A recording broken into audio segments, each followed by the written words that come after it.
नमस्कार दोस्तों। राजस्थान राज्य का नाम सुनते ही बड़े बड़े महल, विश्व प्रसिद्ध पैलेस या फिर फोर्ट्स का ही ख्याल आता है।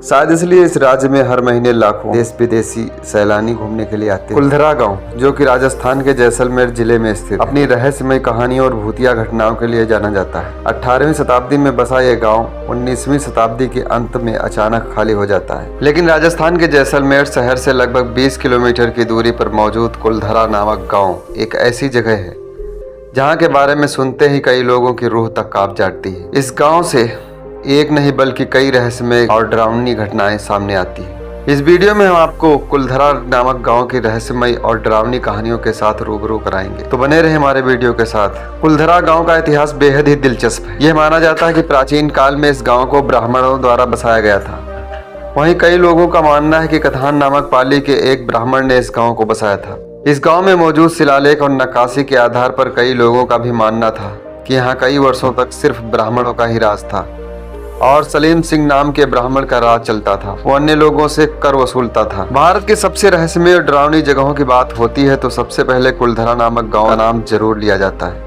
लोक कथा के अनुसार ये गांव 50 से 100 साल से नहीं बल्कि 200 साल से भी अधिक समय से ये वीरान पड़ा हुआ है। एक समय इस गांव में हर तरह हरियाली और चहल पहल रहा करती थी। इस गांव में मुख्य रूप से पालीवाल ब्राह्मण समुदाय के लोग रहा करते थे। 18वीं शताब्दी में यह गाँव अपनी समृद्ध और संस्कृत के लिए जाना जाता था। यहाँ कई मंदिर, हवेलियां और बाजार थे। इस गांव को सरस्वती नदी के किनारे बसाया गया था। कुलधरा गांव की रहस्यमय कहानी लाखों लोगों के लिए एक रोचक विषय बनी हुई है। लोक कथा के अनुसार यहाँ का जमींदार सलीम सिंह आम लोगों से गलत तरीके से ब्याज कर वसूलता था। इसके अलावा कई लोगों का यह भी मानना है कि गाँव की महिलाओं और बेटियों पर सलीम सिंह की गंदी नजर रहती थी। ऐसा माना जाता है कि एक रात गाँव के प्रधान की बेटी के साथ उसने घिनौना काम किया और इस घटना के बाद उसकी मौत हो गई। इस घटना के बाद भी सलीम सिंह की नज़र गंदी रहती थी। कई दिनों तक गांव वालों ने इसका विरोध किया और जब वो नहीं माना तो इस घटना से क्रोधित होकर मुखिया ने गांव के लोगों के साथ मिलकर सलीम सिंह को मारने का फैसला कर लिया। रात होते ही ग्रामीणों ने गाँव छोड़ दिया और श्राप दिया कि यहाँ जो भी कोई घर बनाएगा वो रह नहीं पाएगा। इस घटना के बाद उस समय कोई भी व्यक्ति डर के चलते इस गांव में अपना घर नहीं बना सकता था। माना जाता है कि जो भी कोई घर इसमें बनाता था उसके साथ कुछ न कुछ अजीब घटनाएं घटित होने लगती थी। आज कुलधरा गांव एक खंडहर में तब्दील हो चुका है।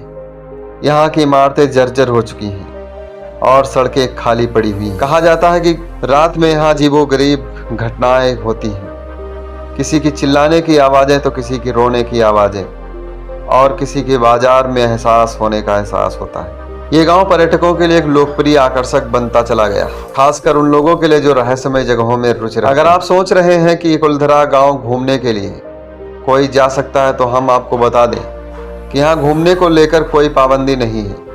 कुलधरा गांव अब भारतीय पुरातत्व सर्वेक्षण द्वारा संरक्षित तरीके से रखा जाने वाला एक ऐतिहासिक स्थल बन चुका है। यहाँ देशी और विदेशी पर्यटक भी घूमने के लिए पहुँचते हैं। हालांकि कुलधरा गाँव में रात में घूमना सुरक्षित नहीं है।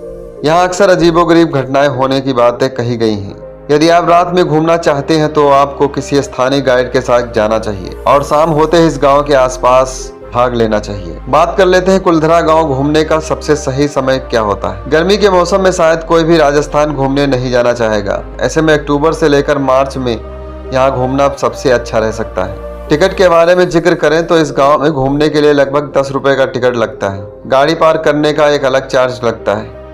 अगर आप रहस्यमयी जगहों में रुचि रखते हैं तो कुलधरा गांव आपके लिए एकदम सही जगह है, लेकिन यहाँ जाने से पहले सुरक्षा का ख्याल जरूर रखें। अगर आपको स्टोरी अच्छी लगी हो तो इसे जरूर शेयर करें और इस तरह के वीडियो देखने के लिए जुड़े रहें हमारे चैनल के साथ। और मिलते हैं अगले वीडियो में, तब तक के लिए दो इजाजत। धन्यवाद।